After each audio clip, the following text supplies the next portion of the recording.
Losing a soulmate is a heartbreak I wouldn't wish on anyone, not even those I least admire.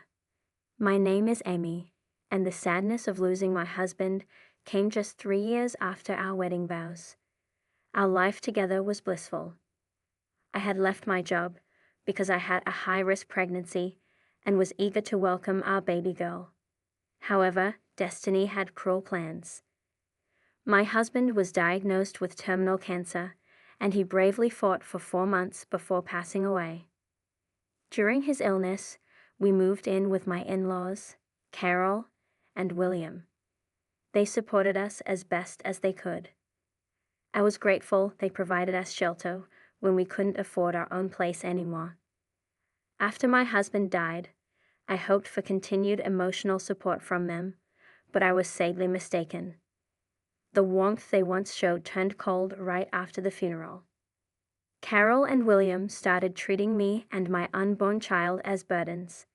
I told them I planned to find a job and help financially, but they didn't care. Money wasn't a problem since my sister-in-law Angela, who had a good job, was covering all the expenses. Still, my in-laws remained distant, saying I wasn't welcome and didn't deserve their help. William bluntly told me that to them, my connection with their family ended with their son's death.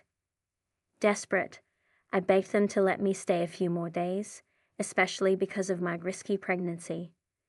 My father-in-law shockingly suggested abortion as a solution, and Carol didn't object. Their hostility reached a peak when they tricked me into going to an abortion clinic, pretending it was a health checkup. Realizing what was happening, I protested and left. Returning to their house was difficult, but I realized I needed to find a new path for myself and my unborn daughter, away from the toxic environment my in-laws had created. Overwhelmed with grief and shock, I was devastated by their insistence on terminating my pregnancy. When they returned, they were furious and demanded I get an abortion. They said they had no intention of supporting me or my unborn child now that their son was gone. I tried to remind them that the baby was their grandchild, but they ignored me. Their ultimatum was harsh: either leave or get an abortion. The reality of their rejection hit me hard, especially so soon after my husband's death. Carol forcefully escorted me out, ignoring my protests and the danger it posed to my pregnancy. Outnumbered and worried for my baby's safety, I had no choice but to leave. Standing on their porch, I was in despair, realizing I had nowhere to go and no financial support. I reminded them of the sacrifices I had made, believing we were family, but they didn't care. They denied any family connection to me or the baby, saying they didn't want a granddaughter and accused me of trying to manipulate them with the baby's existence. Their cruel words suggested that without their support, our survival didn't matter to them. These were among the last heartless words they said before shutting the door, leaving me isolated without even basic necessities or important documents. In that moment, I faced the harsh reality of their complete rejection and indifference towards me and their grandchild. Sitting on the porch, enveloped in despair, I felt utterly shattered and powerless. After crying uncontrollably for about 30 minutes, Carol and William confronted me again, demanding to know why I was still there and insisting I leave their property immediately. They threatened to call the police if I didn't leave, which was the final push I needed to understand they were serious. Fearful for my safety and that of my unborn child, and knowing I had no legal standing since my name wasn't on the lease, I gathered my strength and began to walk away, tears streaming down my face. I walked a few blocks, feeling lost and overwhelmed. I decided to call Angela, holding on to a sliver of hope that she might offer me some support. As soon as she answered, my emotions, amplified by pregnancy hormones, burst forth uncontrollably. Somehow, through my sobs, I managed to tell her where I was but couldn't say much more. Angela, alarmed by my distress, quickly came to pick me up.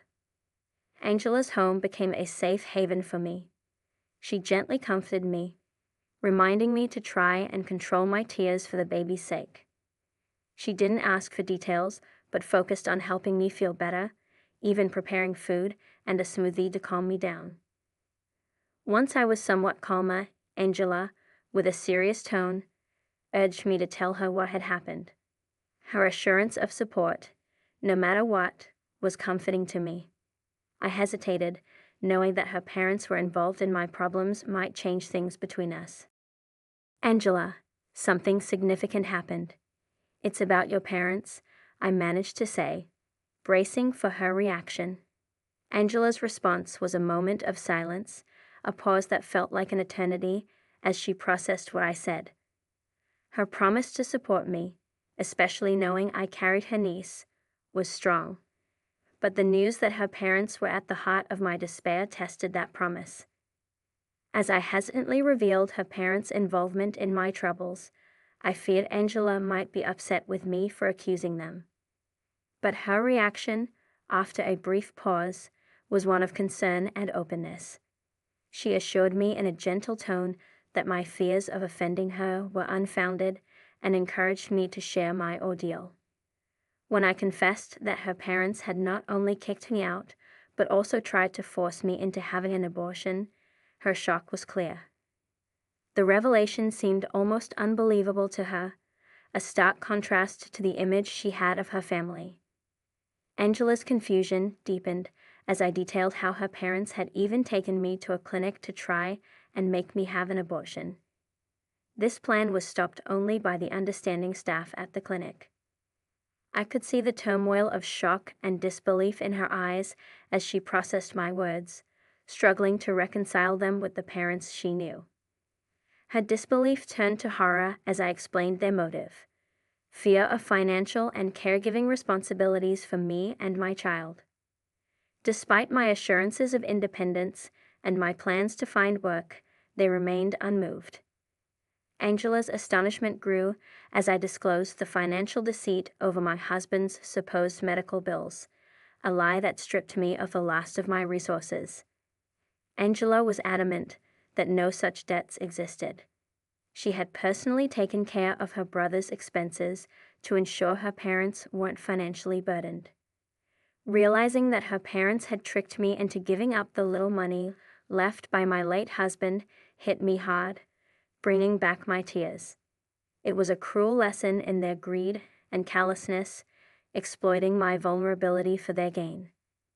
Angela's silence showed her shock and dismay at her parents' actions that betrayed not just me, but the memory of their son. After giving me space to express my grief, Angela's response was full of empathy and apology. Although she struggled to grasp the full extent of their betrayal, her support at that moment was a small light in the overwhelming darkness of my situation. I said to her, "I haven't had the chance to tell you about the financial aspect of things, Angela," to which she replied, "Please, you don't need to apologize." I told Angela, overwhelmed by her generosity, "You've already done so much by covering the medical expenses. Without your help, I would have been buried in debt." Angela's actions were the perfect example of family support, a stark contrast to her parents' selfishness. She admitted that she always knew her parents prioritized their own desires, but never imagined they would go so far as to deny me a temporary home until I could support myself. Angela's disbelief turned into determination as she insisted that I wasn't alone and promised that her parents' actions wouldn't go unchallenged. She decided to confront them directly over the phone because she needed to hear their justification firsthand. Not because she doubted my story, but because she wanted to understand their reasoning. During the call, Angela's straightforward questioning about why they threw me out revealed their true nature. Their defense was weak. They claimed they had no intention of causing harm, yet they couldn't explain why they insisted on such a drastic action against their grandchild. Angela's anger was clear as she demanded an explanation. Her parents' attempts to justify their actions only deepened the wound. Listening to them try to rationalize what they did was heartbreaking. Even when faced with their daughter's outrage, William and Carol stuck to their excuses, insisting on their right to a carefree retirement undisturbed by the needs of their late son's family. They claimed they had done enough by caring for their son in his final months, viewing their sacrifices as sufficient reason to avoid any further responsibility. Their words painted a clear picture. In their eyes, their comfort in retirement was more important than the needs of their grandchild and me. This chilling revelation underscored their willingness to abandon their family for the sake of their own ease, a stance that Angela strongly opposed. Her loyalty and support offered a glimmer of hope amidst the bleakness of their rejection. Hearing Carol and William's words was like a blow to my already fragile state. They were adamant about persuading Angela to abandon me, portraying me as a burden who would exploit her kindness. Their harsh advice to Angela, to leave me to fend for myself on the streets, suggesting it would bring me to my senses, was unbelievably cruel. Their words plunged me into despair, fearing for my future and that of my unborn child. But just as I felt the weight of hopelessness, Angela's response ignited a spark of hope. She challenged her parents with fierce protectiveness, questioning their humanity and the values they claimed to uphold. Angela reminded them of the financial support she had provided, which allowed them to retire comfortably, highlighting the irony in their claim of hard work. Her anger showed her disbelief in their actions and intentions. Carol and William tried to justify their stance by framing it as a financial safeguard for Angela, even suggesting they'd lie to cover up their demand to kick me out. Angela met this with unwavering refusal. She declared she would not mimic their heartlessness, expressing her shock and disgust at their lack of empathy and familial duty. Angela's defense of me and her outright rejection of her parents' manipulative tactics revealed her strong character and the genuine bond she felt with me, akin to that of a sister. Her fierce response to their demands and her readiness to stand against them showed her strength and resolve to protect what she believed was right, regardless of the personal cost. Her parents' attempts to impose their will were met with Angela's firm refusal to conform to their heartless demands, challenging their motives and ethics. Angela's stance not only defended me, but also upheld the memory of her brother, reflecting her deep love for him and respect for the family ties her parents were so quick to dismiss. Her courage and integrity in the face of such family adversity were a beacon of hope in what felt like an endless night. Angela's bold declaration that she would cease her financial support was a significant turning point, leaving William and Carol shocked. They had never anticipated that Angela would take such a drastic step in my defense. Even I was surprised by Angela's determination to stand up for me so firmly. William and Carol were in disbelief, unable to grasp the reality that Angela was serious about redirecting her support from them to me and my unborn child. Their reaction to Angela's stance was a mixture of confusion and denial, questioning if she really intended to cut them off financially over what they dismissively called a stupid woman. Angela's resolve was unshakable. She corrected them, emphasizing my importance and her commitment to support me and her future niece instead of funding the comfortable lifestyle of her parents, who were more than capable of managing on their own. Her declaration marked an end to their exploitation of her generosity, signaling a new priority: my well-being and that of my baby. This stance by Angela left William and Carol scrambling, their earlier confidence dissolving into panic as they faced the real possibility of having to fend for themselves financially. They attempted to backtrack quickly from their initial demand for my departure to a sudden willingness to welcome me back, which was a clear sign of their desperation. They even went so far as to retract their insistence on abortion, suggesting a newfound readiness to figure things out. Angela then passed the decision to me, her smile signaling a power shift. It was my moment to address the situation, to highlight their wrongful actions and seek accountability. Calmly, I voiced my doubts about their sincerity, pointing out their egregious behavior and the lack of a genuine apology. Confronted with this, William and Carol hastily offered their apologies, a stark contrast to their previous stance. They expressed regret for their actions and extended an invitation for me to return, promising to make amends. This sudden change of heart was a testament to Angela's influence and the realization that their financial stability was at stake. The situation underscored the power of standing united against unfairness and manipulation, shifting the dynamics in a way that demanded respect and acknowledgement of wrongdoing. Struggling with mixed feelings, I confronted William and Carol about the deceitful way they had manipulated me out of my late husband's money, despite Angela covering all the bills. Their scheme had unraveled, revealing their dishonesty and exploitation at a time when I was most vulnerable. Seizing the moment, I demanded the return of the money they had unjustly taken, emphasizing that they had no right to it given their lack of support during my husband's illness. Reluctantly and likely feeling cornered, William and Carol quickly refunded the money through PayPal. Then, they reached out to Angela, suggesting a return to normalcy, as if a financial repayment could erase their wrongdoings. They even proposed setting up a nursery, attempting to lure me back with promises and pretenses of family unity. However, their assumption that a simple apology and refund would mend fences was misplaced. Their expectation of forgiveness, despite their initial willingness to disown me and my unborn child, was a testament to their entitlement. They seemed to believe these gestures were sufficient for reconciliation, overlooking the depth of the hurt they had caused. Firmly, I rejected their notion of family and forgiveness. Their actions, particularly their attempt to coerce me into an abortion, were unforgivable. The audacity to suggest that my daughter would want them in her life after they had so clearly rejected her was appalling. I made it clear that my child did not need such grandparents, emphasizing that their initial rejection and subsequent superficial apologies could not undo the harm they had inflicted.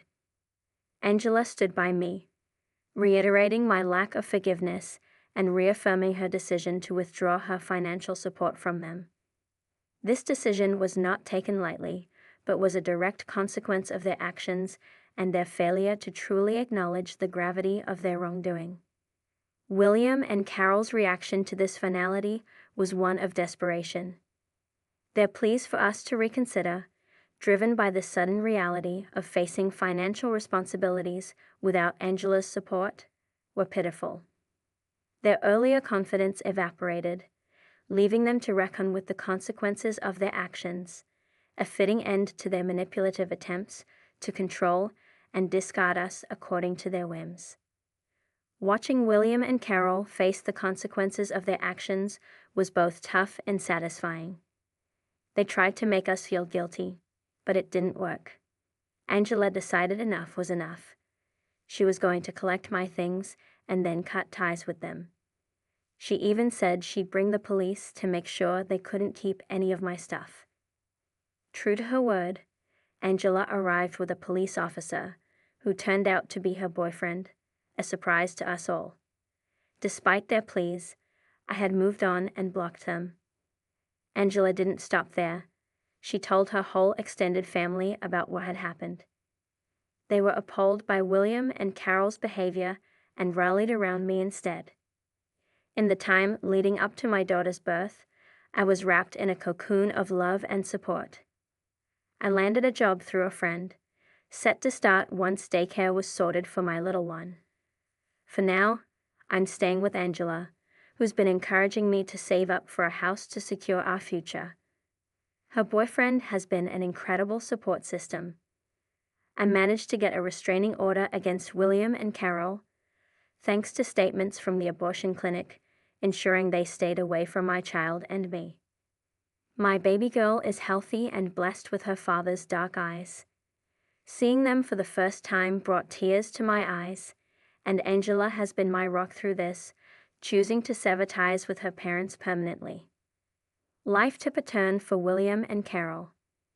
They've downsized to a small apartment and had to return to work because of financial strain. It seems karma has come full circle, placing them in the very situation they wished upon me.